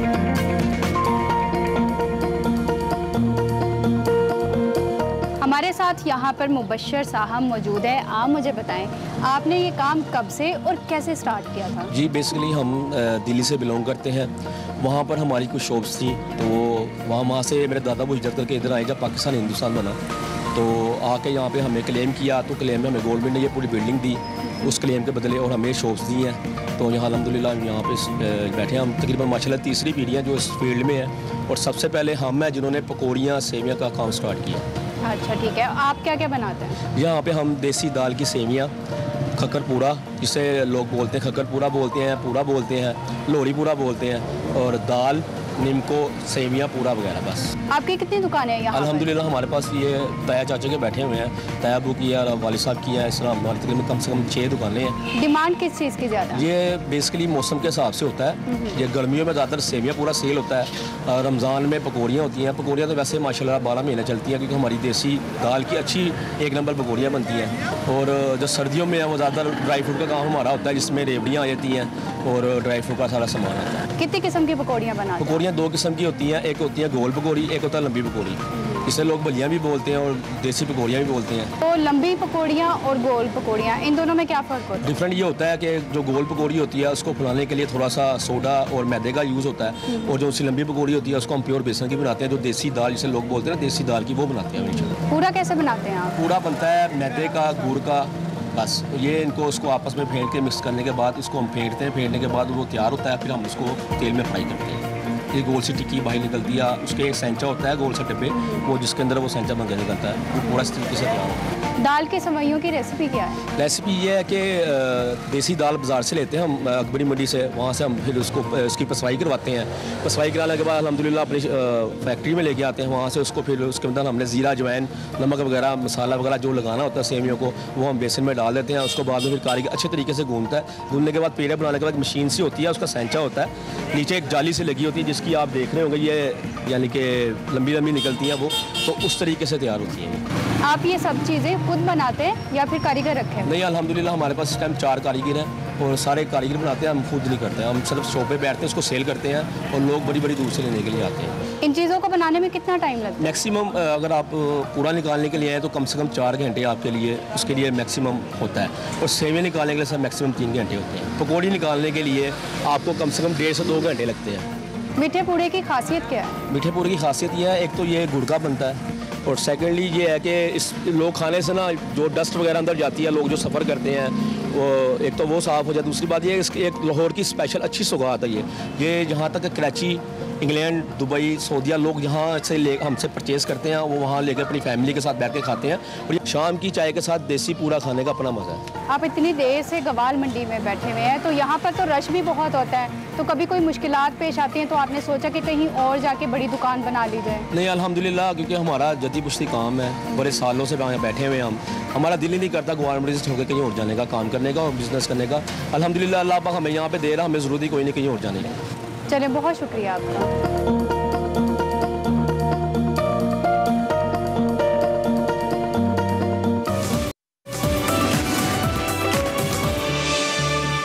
एक्सप्रेस एक्सप्रेसो में आपको एक बार फिर से खुशामदीद। ये प्रोग्राम का दूसरा हिस्सा है और इसका आगाज आज चूंकि पीर है, आगाज करेंगे निकले तेरी तलाश में हमारे सेगमेंट से, जिसमें मुस्तनसर हुसैन तारर साहब आज भी बात कर रहे हैं अपनी किताब स्नो लेक से और वकार अहमद मलिक उनसे कुछ पूछ रहे हैं। देखते हैं आज के निकले तेरी तलाश में।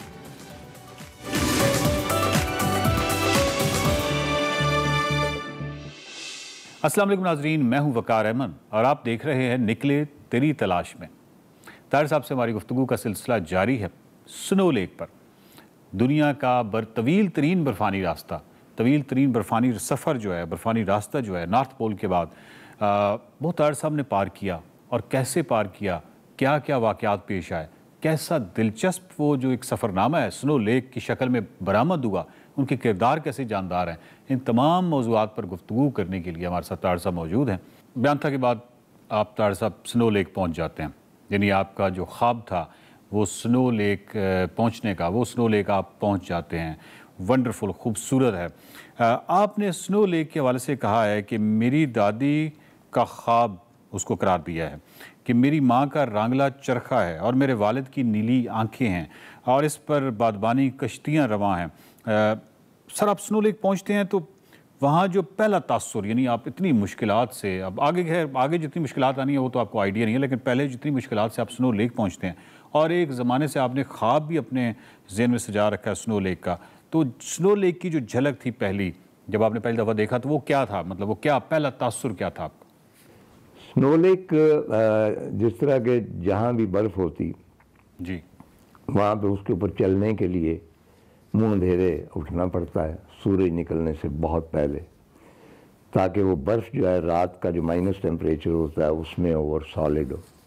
ठीक है। तो तब भी हम मुँह अंधेरे चले, एज पे हमने किया, मुझे अब याद नहीं आ रहा उस कैंपिंग साइट का नाम, और स्नो लेक का आगाज़ था वहाँ से।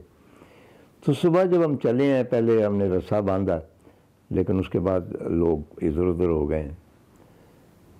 मेरे ख्याल है कि भाई मेरी ज़िंदगी के जो 2-4 बड़े तजर्बे हैं विजुअल, और ऐसे तजर्बे हैं जो किसी और के नसीब में कम ही होते हैं। ठीक। उनमें से एक उस वेर स्नो लेक में दाखिल होना, मतलब आप जो कुछ मर्जी पढ़ लें, आपने कहा था ना कि बहुत पढ़ा हो, जो मर्जी तस्वीरें देख लें स्नो लेक की, लेकिन स्नो लेक पे जब आप एंटर होते हैं फिर आपसे चला नहीं जाता। हैरत ज़रा जो अल्लाह ताला का जो मौजज़ा है बर्फ़ का, और जिस तरह वहाँ खामोशी है और जिस तरह इर्द गिर्द बुलंद पहाड़ हैं, और वो उसकी बुलंदी भी काफ़ी, मेरा ख्याल 14-15 हज़ार फुट बुलंद है।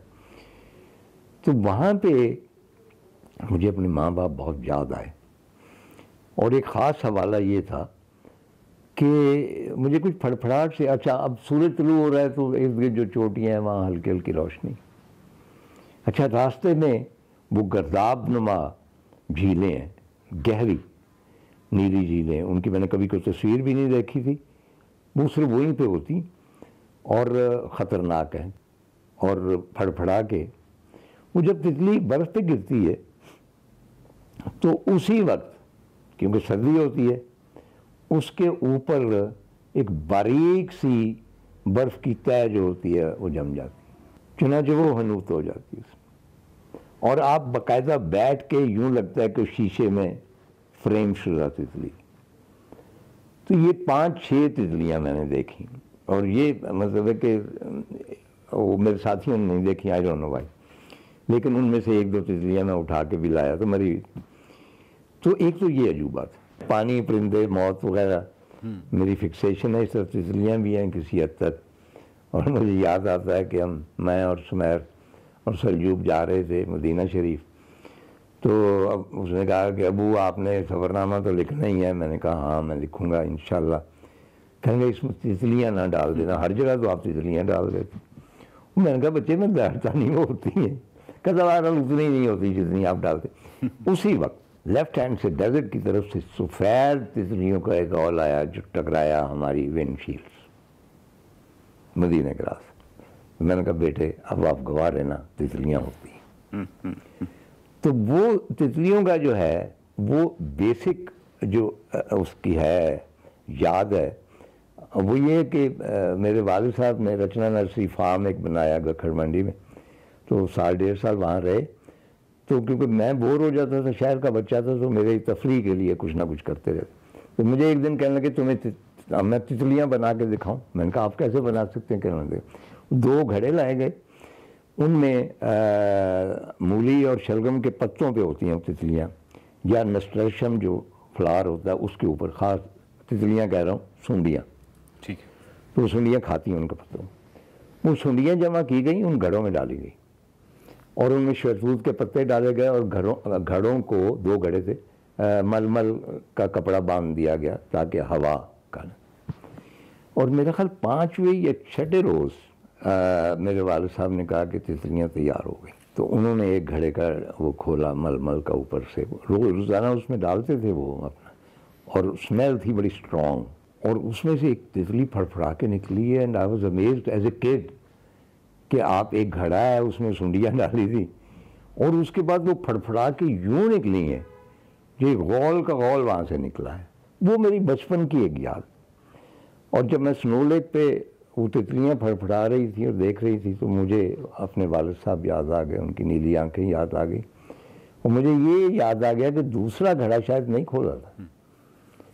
तो हो सकता है कि वो घड़ा जो है वो यहाँ आगे खुल गया। ये वो तितलियाँ हैं जो मेरे वालिद साहब ने बनाई हैं। तो एक हाइट, ये मैं आपको बता दूं कि स्नो लेक में मुसलसल आप 10-12 हज़ार फुट की बुलंदी पर चलते हैं। 10-12 हज़ार फुट की बुलंदी पर थोड़ी सी सैर करना, सोना, रहना और बात होती है, उसके ऊपर 10-12 घंटे ट्रैक करना, वो आपकी हिम्मत बिल्कुल ख़त्म। और इसीलिए आपके जहन पे असर होता है वो जो हाइट का होता है। आपको वो जो चीज़ें हैं वो नहीं होती जो आपको नज़र आ रही होती हैं, जो फैंटसीज़ आपके जहन में आती हैं वो उस वक्त हकीकत का रूप धार लेती हैं। मसलन जो एस्पर दर्रे के ऊपर मुझे आया कि भाई वहाँ पे मुझे कोई आवाज़ दे रहा है और मेरी बीवी है मूना, हमारे पास खैबर थी उस वक्त। तो मैंने देखा कि वो कार चलाती हुई ब्याफों के ऊपर से चली आ रही यूं करके, हालांकि वो कार नहीं चलानी, और नीचे खड़ी करके ना, नीचे मैं तो ऊंचाई पे, मुझे कहती तुम क्या कर रहे थे यहाँ पे, चलो आओ बैठो घर चलते। और कार का नंबर भी मैंने पढ़ा वही था। तो ये एक आपके दिमाग में जो नॉर्दर्न एरिया में होती है ना, तरह तरह की दास्तानें हैं, मिथ्स हैं, वो बेसिकली बुलंदी पे जो इंसान के दिमाग में वो तगैर आता है ना, और उस फैंटेसी से वो क्रिएट। तार साहब, स्नो लेक से आगे आप जाते हैं और उस वक्त तक आपको ये आइडिया नहीं है कि आप जनरली तो आपको ये आइडिया होता है किसी भी ट्रैकर को कि ये मंजिल है, वो वहाँ तक पहुँचना मुश्किल है और फिर उससे आगे तो खैर। लेकिन एक्चुअली स्नो लेक का जो ख़तरनाकी है वो स्नो लेक के बाद उस ट्रैक की शुरू होती है, और दर्रा हेस्पर जो है वो 17,000 फुट बुलंद है। तो 17,000 फुट की बुलंदी पर रात आपकी कैसे गुजरी? क्योंकि बुलंदी पर रात जो है वो ऑक्सीजन कम होती है और बहुत ही मुश्किल होता है।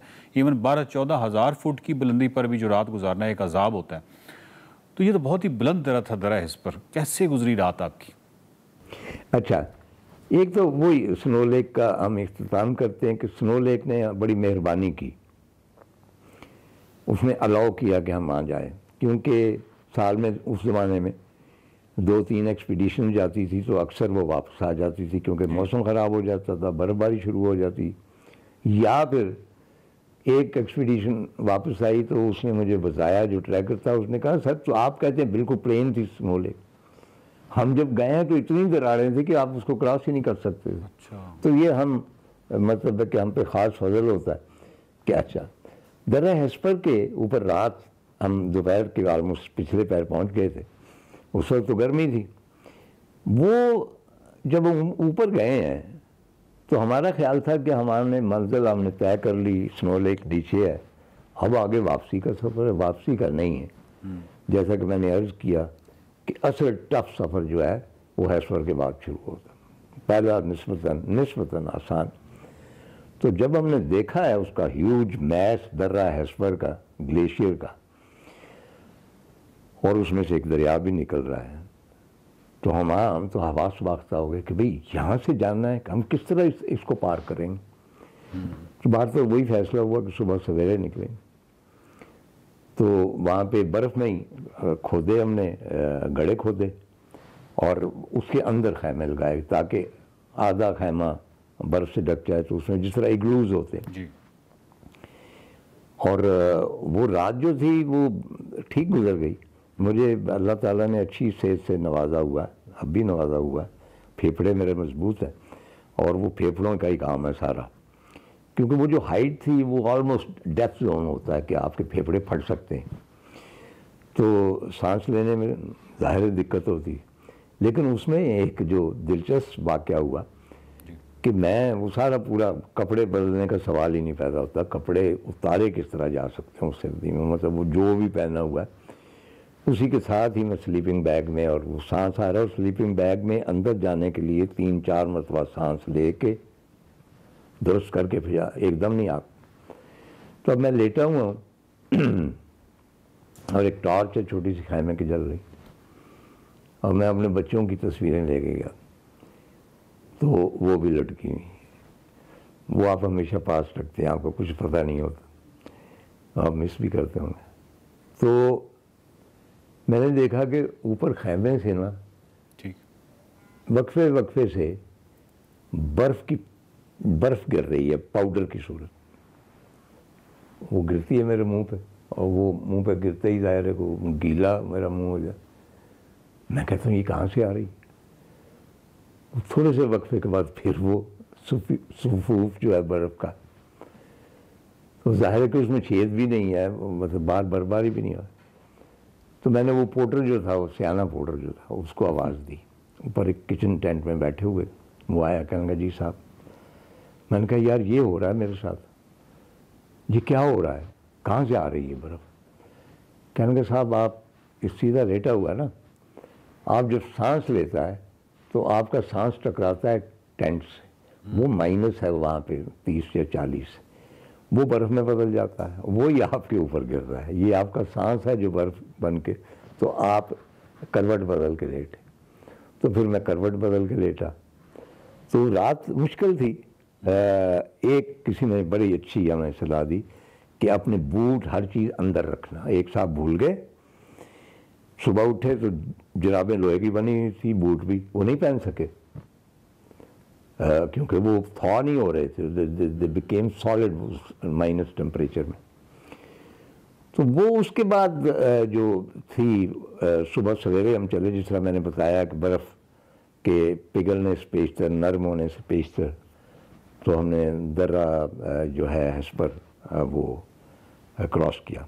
नाज़रीन, स्नो लेक पर तार साहब के साथ गुफ्तगू का सिलसिला जारी है। बहुत ही खूबसूरत किताब है और मेरी बड़ी फेवरेट किताब है, क्योंकि इस किताब में उन्होंने दुनिया का तवील तरीन बर्फ़ानी रास्ता जो है वो अबूर किया, वो पार किया, और इसकी एक एक लम्हा की जो दास्तान है वो बड़ी कमाल है। वो यकीनन हम यहाँ पे 5 से 10% ही कवर कर सकते हैं। असल जो तफसील है वो तो यकीनन आपको किताब में मिलेगी, और वो किताब पढ़ के ही आपको मज़ा आएगा। तो स्नो लेक पर मज़ीद गुफ्तगू जो है वो तार साहब से करेंगे अगले निकले तेरी तलाश में।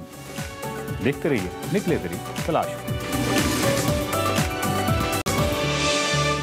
Welcome back to Expresso. बात करेंगे मौसम की। तो पिछले हफ्ते मुल्क भर में गर्मी की शदीद लहर देखने में आई, ताहम इस्लामाबाद, पंजाब और खैबर पख्तूनख्वा के कई इलाकों में तेज़ हवाओं के साथ बारिश के बाद मौसम खुशगवार हो गया। लेकिन साथ साथ बात करें मुख्तलिफ हादसा के हवाले से तो 5 अफराद जाँ बहक भी हुए हैं। महकमा मौसमियात ने कराची समेत सिंध में मामूल से ज़्यादा मानसून बारिशों का खदशा जाहिर कर दिया है, जबकि महकमा मौसमियात के मुताबिक पाकिस्तान में रवा साल मानसून जून के आखिरी हफ्ते से शुरू होने का इम्कान है। जबकि बात की जाए कराची समेत सिंध में मामूल से ज्यादा बारिशों का खदशा भी जाहिर किया जाए, और इस हवाले से अपडेट्स भी दिए महकमा बिल्कुल अपडेट्स भी हमारे पास। और महकमा मौसमियात की चूंकि आपके बात की है, तो 27 से 30 जून के दौरान ये बारिशें मुतवक्के हैं, मामूल से थोड़ी ज़्यादा हैं, और जुलाई से सितंबर के दौरान मानसून बारिशें मामूल के करीब होंगे, ये भी महकमा मौसमियात ने ही कहा है। कराची में जुलाई में मामूल की बारिशों का रिकॉर्ड 60 मिलीमीटर है, मगर इस बार महकमा मौसमियात ने रिकॉर्ड टूटने का इम्कान जाहिर किया है, और ये भी कहा है कि पंजाब, खैबर पख्तूनख्वा और बलूचिस्तान में भी ज़ायद बारिशों के बाद बाइस अर्बन फ्लडिंग हो सकती है। मानसून की बारिशों के ऐलान के बाद ही कराची के जो बरसाती नाले हैं फौरन हमें याद आने लगते हैं और हुकूमत को भी उसी वक्त याद आते हैं। हुकूमत बड़े दावे करती है और फिर उसके बाद जब दोबारा बारिशें होती हैं ये कली खुल जाती है। शदीद बारिशों में बरसाती नाले तमाम शहरियों के लिए किसी अजाब से कम नहीं, और हम वो वक्त कैसे भूल सकते हैं जब हमने यहाँ पे गाड़ियाँ तैरते देखी थी पिछले साल ही कराची में। इस मामले पर जो सफाई का था अमर था या मामला था, इस पे जो वफाकी वजीर बराए बहरी उमूर हैं अली जैदी, उन्होंने दावा किया था कि सिंध गवर्नमेंट ने अपने काम करना भी छोड़ दिया। मुतअद्दिद नालों की सफाई वफाक की हुकूमत कर रही है। ताम सेक्रेटरी बल्दियात सिंध ने यह दावा किया है कि 8 जून तक जो नाला सफाई मुहिम है इसमें 2 लाख क्यूबिक फिट कचरा नालों से निकाला गया है, जिसको 2773 डंपर्स के जरिए लैंडफिल साइट्स पर मुंतकिल किया गया है। और उन्होंने ये मजीद भी कहा जी कि इस हवाले से काम जारी है, लेकिन अभी तक इबहाम इस पर बहरहाल मौजूद है। एक ताज़ा तरीन अपडेट हमारे पास अभी सुप्रीम कोर्ट के हवाले से भी आई है, जिसमें सुप्रीम कोर्ट ने गुज्जर और औरंगी नाला केस में एक बड़ा फैसला दिया है और सुप्रीम कोर्ट का नालों की चौड़ाई पर काम करना पर जो काम है उसको शुरू करने का हुक्म सामने आया है। सुप्रीम कोर्ट ने मुतासरीन की जो मुआवजे और ऑपरेशन रोकने की दरख्वास्त थी उसको मुस्तरद कर दिया है। उसके साथ साथ सुप्रीम कोर्ट ने नालों पर हुक्म इम्तनाही भी ख़त्म या कलअदम करार दे दिए हैं। ये ताज़ा तरीन अपडेट है, इसी हवाले से हमने बात करनी है और हमारे साथ डायरेक्टर महकमा मौसमियात ज़हीर अहमद बाबर साहब मौजूद हैं और उनके साथ साथ हमारे कोरेस्पोंडेंट आफ्ताब साहब मौजूद हैं। इन दोनों शख्सियात से हम पूछेंगे, राय लेंगे कि वो इस पर क्या राय रखते हैं। तो सबसे पहले हम आफ्ताब साहब से ज़रा पहले इन्फॉर्मेशन ले लेते हैं और फिर हम डायरेक्टर मौसमियात। आफ्ताब साहब, चूंकि इस हवाले से महकमा मौसमियात ने पेश गोई भी की है, लेकिन ओवरऑल अब हम ये जो नालों की और कराची में स्पेशली जब हम बात करते हैं, क्या अपडेट्स हैं, क्या ताज़ा तरीन सूरत हाल है? जी देखिए, 2 रोज़ कबल जो है महकमा बल्दियात सिंध की जानिब से इस हवाले से जो खबर जारी की गई थी या जो इब्तिदाई मालूमात फराहम की गई उसके मुताबिक ज़िला बस्ती और इसके अलावा कोरंगी, मलीर और ईस्ट और वेस्ट में यहाँ पे तकरीबन जो है 25 नालों पे इन्होंने काम शुरू कर दिया है, जिसमें 2 रोज़ के दौरान जो है करीबन 112 डंपर जो है वो कचरा जो है नालों से उठाया जा चुका है और वो 2 मुख्तलिफ लैंड फिल साइट्स है जिसमें जाम चाकरो है और उसके अलावा गोंद पास है, वहाँ पे इसको मुंतकिल किया जा चुका है टनों के हिसाब से ये कचरा। ये तो दावे की बात हो गई, लेकिन अगर हम देखें चूँकि मानसून सर पे आ चुका है, प्री मानसून की वजह से कराची में जो है सुबह के वक्त या रात के वक्त जो है बूंदाबांदी का सिलसिला शुरू हो चुका है और 18 जून के बाद जो है बाकायदा जो है फिर वो आसार शुरू हो जाते हैं मानसून के। और जिस तरह महकमा मौसमियात ने अभी एक आउटलुक जारी किया उसके मुताबिक 27 जून के बाद से जो है वो ये सिस्टम अप्रोच करना शुरू कर जाएंगे और ये दौरानिया जो है 3 माह पे मुश्तमिल होता है, जो कि 30 जुलाई तक बरकरार रहता है। कराची में कभी 15 जुलाई में भी ख़त्म हो जाता है, लेकिन 30 जुलाई तक अमूमन जो है कराची के अलावा शुमाली इलाक़ाजात में 30 जुलाई तक के बारिशें मुतवक्की होती है। इस इंतज़ामात में मैं कहता हूँ कि ये मेरी नज़र से ये अशरे अशीर भी नहीं है जो इक़दामात इस वक्त किए जा रहे हैं, क्योंकि करोड़ों की आबादी वाले ये शहर जो है वो सिर्फ दावों की जद में ही रहता है। और यहाँ पर एक बड़ी अहम बात आपको बताता चलूँ कि समंदर के बाद सबसे ज़्यादा जो कचरा जो है वो इन नालों की नज़र किया जाता है, नालों में फेंका जाता है, जिसकी वजह से इस पर पुख्ता सड़कें बन जाती है, लोग इसके ऊपर चल रहे होते हैं उस कचरे के ऊपर। नीचे पानी होता है, गंदा पानी जो नालों का होता है सीवरेज का, और उसके ऊपर जो है वो फुटपाथें बन जाती है, बाकायदा जो है वो एक ठोस सड़कें टाइप की बन जाती है और उसके ऊपर लोग जो है जिस तरह हम देखते हैं कि यूरोप के अंदर जो है वो जो झीलें होती है उसके ऊपर बर्फ़ जम जाती है, उसी तरह की सूरत हाल होती है। तो ये असल में ये दावे होते हैं। और पिछली दफ़ा जो कराची में जो हालात रहे इन नालों की सफाई ना होने की वजह से, उसकी वजह से जो है वो शहरी जो है वो मुसलसल जो है मानसून में गो के 90 साल रिकॉर्ड टूट गया था महकमा मौसमियात के मुताबिक, लेकिन उसके बावजूद जो हाल हुआ था शहर का, ये हर दफ़ा इसी किस्म के दावे होते हैं और उसके नतीजे में बाद में हम ये देखते हैं कि पूरा शहर जो है वो पानी में डूब जाता है। सड़कें ये तो 90 साल का रिकॉर्ड मौसम ने तो तोड़ दिया, लेकिन हमारी कराची की हुकूमतें अपना 73 साल का रिकॉर्ड नहीं तोड़ सकी, बल्कि पहले तो कराची बहुत बेहतर था, पिछले 30-40 सालों में बहुत ही बुरा हाल हो गया। तो अभी तक आप जो हालत, क्योंकि आप ऑन ग्राउंड मौजूद हैं, देख रहे हैं, बीइंग कराची के शहरी भी और बीइंग कॉरेस्पोंडेंट भी, हमें बताइएगा क्या आप मुतमईन हैं इस वक्त जो नालों की हालत हमें नज़र आ रही है, नंबर 1, और क्या ये इस वक्त जो सिंध गवर्नमेंट की एक्टिविटी शुरू हुई है ये काफ़ी होगी, मानसून शुरू होने से पहले कुछ रिजल्ट्स दे पाएगी कराची के शहरियों को? देखिए, इसमें जो इनको पेशबंदी करनी थी मानसून की, मेरे ख्याल में ये तैयारी बहुत पहले शुरू होनी चाहिए थी। ये बहुत ज़्यादा डिले हमें नज़र आ रहा है कि यहाँ पे इन्होंने काम शुरू किया।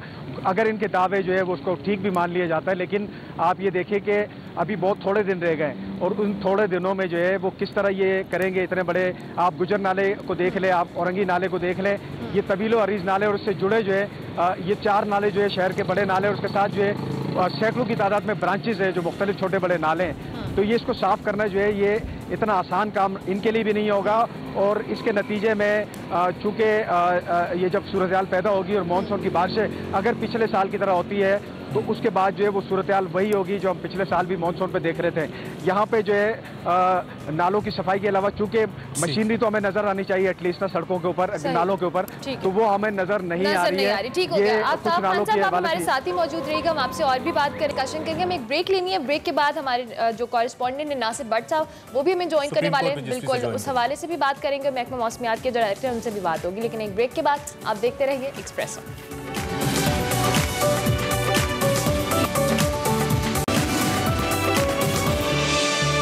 Welcome back to Expresso. और हमारे साथ डॉक्टर जहीर भी मौजूद हैं और हमारे कोरेस्पॉन्डेंट भी मौजूद हैं जिनसे हम अपडेट ले रहे हैं। क्या नासिर हमारे बिल्कुल नासिर भट्ट हमारे साथ मौजूद हैं। नासिर से हम जरा सुप्रीम कोर्ट की अपडेट ले लेते हैं, क्योंकि सुप्रीम कोर्ट ने बड़ा इंपॉर्टेंट डिसीजन दिया है। जो मकामी लोगों की दरख्वास्त थी कि उनको मुआवजा दिया जाए और इम्तनाई जारी किया जाए जिस वक्त वहाँ पर सफाई का अमल जारी है, क्योंकि बहुत बड़ी मिकदार में बहुत बड़ी तादाद में यहाँ पे इन्हीं नाला के जो एरिया जिसके ऊपर घर बन गए हैं और आबादियाँ आ गई हैं। खैर इस पर हम जरा अपडेट ले लेते हैं। नासिर क्या अपडेट्स हैं आपके पास, जरा इन डिटेल्स बताइएगा, क्या कहना था सुप्रीम कोर्ट का?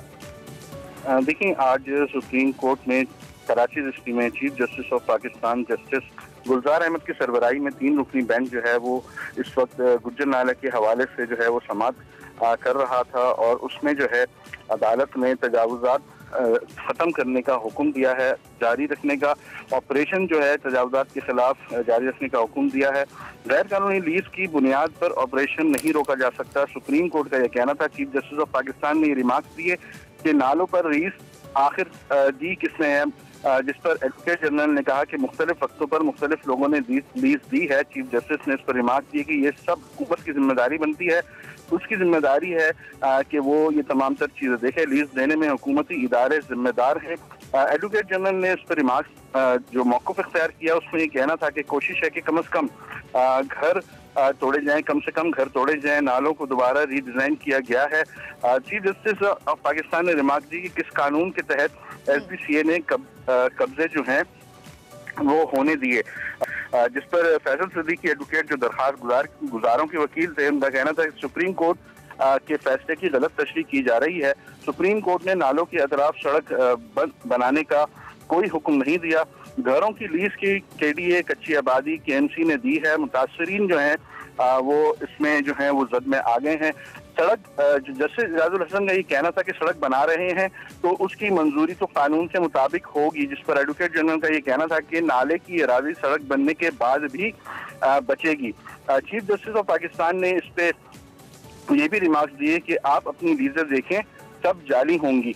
एडवोकेट जनरल का ये कहना था कि NDMA नालों की चौड़ाई जो है उसका काम कर रहा है। इस वक्त चीफ जस्टिस ऑफ पाकिस्तान जो है मुख्तलिफ गैर कानूनी तामीरात के हवाले से जो है समाअत कर रहे हैं। गुज्जर नाले के हवाले से जो है वो बड़ा फैसला किया गया है। गुज्जर नाले और रंगी टाउन के हवाले से सुप्रीम कोर्ट ने कहा है कि नालों की चौड़ाई पर काम शुरू कर दिया जाए, इसका ये हुक्म दे दिया है। आज सुप्रीम कोर्ट ने मुतासरीन के मुआवजे और ऑपरेशन रोकने की दरख्वास्त जो थी वो मुस्तरद कर दी है। सुप्रीम कोर्ट ने नालों पर उसमें इम्तनाद खत्म कलदम करार दे दिया है। हमारे साथ ही मौजूद रहिएगा। डॉक्टर जहीर भी हमारे साथ मौजूद हैं और कराची के हवाले से पेशगोई की जा रही थी कि इस बार मानसून बारिश रिकॉर्ड इसका टूटेगा।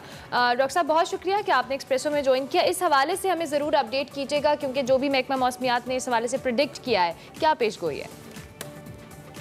जी बिल्कुल, महकमा मौसमियात ने एक आउटलुक जारी की है, आउटलुक फॉर मानसून, लेकिन उसके मुताबिक जो है पूरे पाकिस्तान में नियर नॉर्मल रेनफॉल्स यानी कि मामूल के मुताबिक तकरीबन जो है वो बारिशें जो है पूरे पाकिस्तान में वो एक्सपेक्टेड हैं। सिर्फ अपर हाफ जो है पंजाब का, नॉर्दर्न बलूचिस्तान और कश्मीर के इलाकों में, इन इलाकों में थोड़ी सी मामूल से ज़्यादा बारिशें जो है वो एक्सपेक्टेड हैं, लेकिन ओवरऑल जो कंट्री है उसमें नॉर्मल रेनफॉल जो है वो एक्सपेक्टेड है। और इसके अलावा जो 27 से 30 जून के दरमियान जो है वो हम ऑनसेट जो है बाकायदा बारिशों का जो मानसून बारिशें उनका आगाज जो है वो एक्सपेक्ट कर रहे हैं। ये पूरे मुल्क में होगा 27 से। और दूसरा ये भी बता दीजिएगा इन स्पेसिफिक कराची में आपने कहा वैसे तो मुल्क में नॉर्मल रेनफॉल होगी जो है एक्सपेक्टेड है, लेकिन कराची में क्या नॉर्मल से ज़्यादा हो सकती है और कितनी हो सकती है अगर हो तो? देखें, पूरे पाकिस्तान में और बशमूल सिंध में जो है वो नॉर्मल रेनफॉल्स जो है वो एक्सपेक्टेड हैं, लेकिन उसका ये मतलब नहीं है कि इसमें एक्सट्रीम रेनफॉल इवेंट्स या हैवी रेनफॉल इवेंट्स जो है वो नहीं हो सकते। तो जो उसके इम्पैक्ट्स हैं, जो मॉनसून रेनफॉल्स का एक टिपिकल बिहेवियर ये होता है कि शॉर्ट टर्म रेनफॉल्स होती हैं और वो बहुत इंटेंस होती हैं। तो अर्बन फ्लडिंग का रेशा जो है वो बहरहाल जो हमारे सिटी सेंटर्स हैं, अर्बन सेंटर्स हैं, वहाँ पर जो है वो रहेगा और मॉनसून के अंदर ये रहता ही है, क्योंकि थोड़े अरसे के अंदर इंटेंस रेनफॉल्स अगर कहीं भी हो जाएंगी तो लो लाइंग एरियाज जो है वहाँ पे जो है वो पानी खड़े होने ये जो का और गवर्नमेंट ऑफ सिंध है डॉक्टर साहब, गवर्नमेंट ऑफ सिंध आपसे इन कांटेक्ट है, आपका कोई मैकेनिज्म मौजूद है विद द गवर्नमेंट जिससे आप मुसलसल उनको आगाह रखे हुए हैं, या जब बारिश आएगी तो तभी उनको पता लगेगा कि बारिश आता है तो पानी आता है, ज्यादा बारिश आता है तो ज्यादा पानी आता है? देखिए, हम सारी गवर्नमेंट्स के साथ लेजॉन के साथ होते हैं, हमारी वेबसाइट्स हैं, हम उनको फोरकास्ट जो है वो अपडेट करते हैं। उनको जब जरूरत होती है लोकल गवर्नमेंट्स को या प्रोविंशियल गवर्नमेंट्स को, सेंट्रल गवर्नमेंट को, तो वो हमसे जो है वो फोरकास्ट जो है वो लेते रहते हैं। इसी तरह जो मॉनसून आउटलुक हमने जो इशू की है वो तमाम जो एजेंसीज हैं उनके साथ बाकायदा जो है वो शेयर की जाती हैं। ठीक हो गया। आफ्ताब खान साहब भी हमारे साथ मौजूद है। आफ्ताब साहब, जिस तरह से अभी हम सिंध सुप्रीम कोर्ट के फैसले के हवाले से भी देख रहे थे और इर्द गिर्द जिन नालों की बात हो रही है, गुज्जर नाले की और दूसरे की, यहाँ पर इर्द गिर्द आबादी है, लोग बहुत ज़्यादा तादाद में यहाँ बसते भी हैं, उनको खाली कराना, जैसा पहले भी कह रहे थे कि बहुत वसी नाले जिनको एक्सटेंड किया गया, आपने तो ऑन ग्राउंड बिल्कुल मैंने किया हुआ है, मैंने थोड़ा सा भी किया हुआ है, तो इर्द गिर्द तो बहुत ज़्यादा आबादी है जिनके जहाँ पर लोग रहते भी हैं और ऑब्वियसली बीमारी के गढ़ में ही रहते हैं, तो उनके हवाले से क्या स्ट्रैटेजी बनाएगी गवर्नमेंट, सिंध गवर्नमेंट? जी देखिए, अभी मैं मेरे अकब में जो ये नाला है, ये मैं इस वक्त 3 नट्टी ब्रिज के ऊपर खड़ा हुआ हूँ और ये जो रोड है ये जा रही है 3 नट्टी से लियाकताबाद की तरफ। इसी नाले की अगर बात मैं चाहूंगा कि कैमरामैन से जरा कहिएगा कि वो हमें दिखा भी दें जहाँ पे आप खड़े हैं ना, जरा हमें पता भी चल जाएगा। जी बिल्कुल, हम आप को दिखा देते हैं। ये झोपड़पट्टी दिखाइए, ये झोपड़पट्टी हम दिखाना चाहेंगे कि ये नाले के गिर्द जो ये झोपड़पट्टी बनी हुई है और ये लियारी एक्सप्रेस वे भी इसी से गुजर रहा है और इसी लियारी एक्सप्रेस वे की तामीर के दौरान जो है 3 दफ़ा इन लोगों को यहाँ से हटा के इनको बाकायदा जो है सरजानी टाउन में, मुशर्रफ कॉलोनी में जो मजाफाती इलाके वहाँ प्लॉट्स दिए गए इनको। अच्छा। ये वहाँ प्लॉट सेल आउट करके बेच के वापस फिर आ जाते हैं यहाँ पे और फिर यहाँ रोना पीटना मच जाता है। और ख़ास तौर पर जो है जो सबसे बड़ी बात ये कि इनको ज़्यादा थ्रेट है बनिस्बत वो जो कुर्ब जवार में जो आबादी है, क्योंकि इनकी वजह से एक तो चूँकि यहाँ पे जाहिर सी बात है कि इनके लिए कोई प्रॉपर कोई न तो कोई सिस्टम मौजूद है, ये कच्ची आबादी टाइप की, मतलब झोपड़पट्टी टाइप की है। और यहाँ पर जो है अभी हमने थोड़ी देर पहले देखा कि जो एक लाइन गुजर रही है उसमें से इन्होंने शगाफ डाल के वहाँ से ये बाकायदा उस पर नहा रहे थे। तो ये सूरत हाल है, ये एक छोटा सा मुजाहरा हम कह सकते हैं इसको। साहब, हम आपसे अगर आप देखें कि जी हम आपसे अपडेट्स लेते रहेंगे और जानते रहेंगे, क्योंकि फिर अक्सर हम देखते हैं ना वज़रा जब प्रेस कॉन्फ्रेंस करते हैं कहते हैं जी मीडिया अपना किरदार अदा नहीं करता। अब और क्या किरदार अदा करें?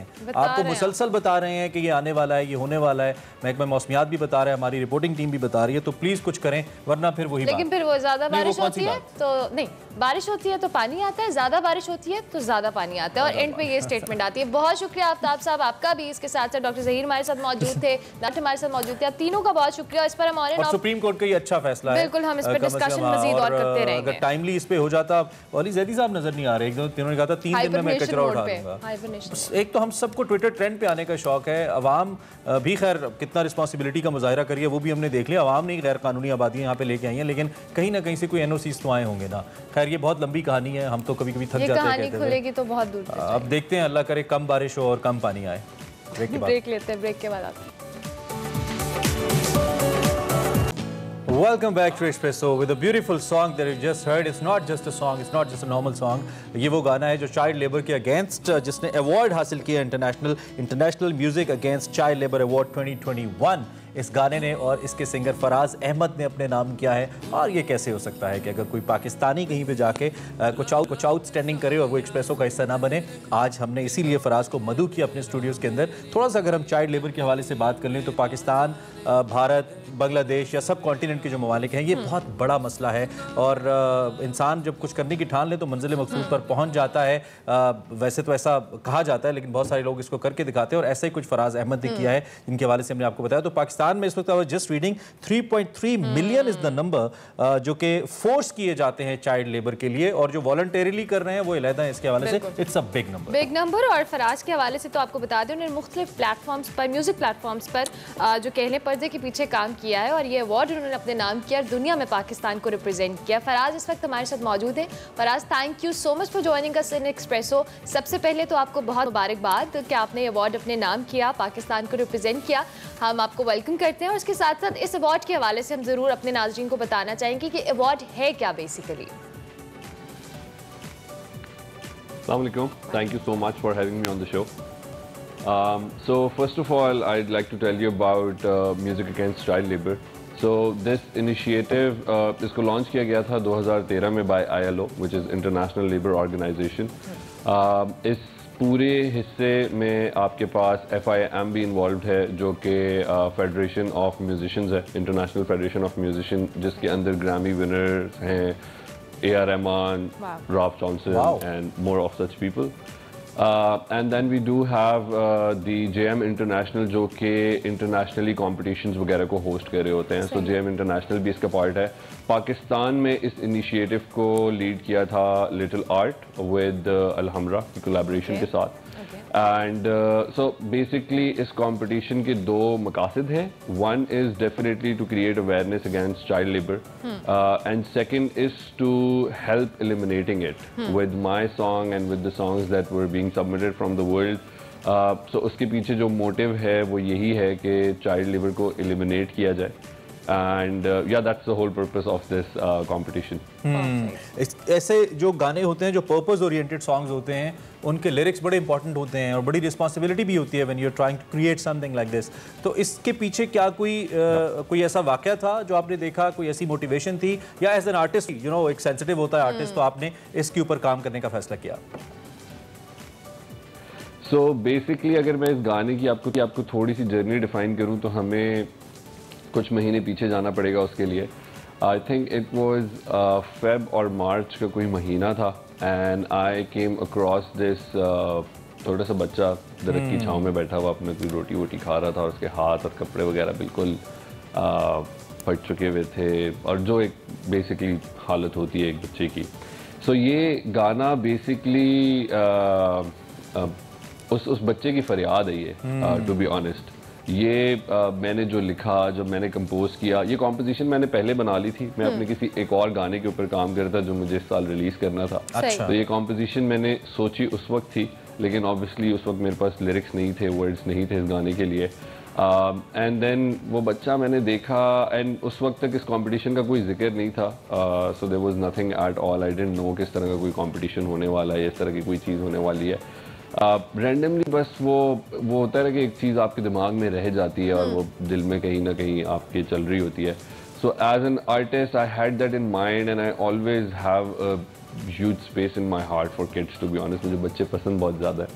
तो वो तकलीफ़ थी उसकी, और वो तकलीफ़ मैंने फ़ील की।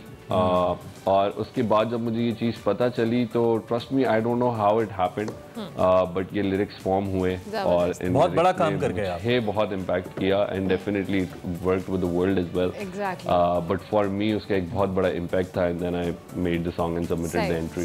अच्छा फयाज, अब चूंकि भी आपने बात की कि ये एक बहुत एक इशू है जिसको हाईलाइट किया जाना चाहिए, और स्पेसिफिकली हम पाकिस्तान की भी अगर बात करते हैं, इस तरह के बहुत सारे और इश्यूज भी हैं, और मुझे लगता है म्यूज़िक हो या कोई आप आर्ट हो, किसी भी फॉर्म में हो, इस तरह के इश्यूज़ को हाईलाइट करने के लिए एक बहुत अच्छा प्लेटफॉर्म होता है। डू यू थिंक कि हमारे आर्टिस्ट जो हैं इनको इस तरह के मज़ीद काम करना चाहिए? क्योंकि हमारे यहाँ कमर्शलिज्म का फैक्टर बहुत ज़्यादा इंपॉर्टेंट है, और एक वो कमर्शियल सॉन्ग बनाने को आर्टिस्ट ज़्यादा प्रेफर करता है, ना कि इस तरह के मैसेज ओरिएंटेड सॉन्ग्स बनाए जाएं जिनका इम्पैक्ट भी हो।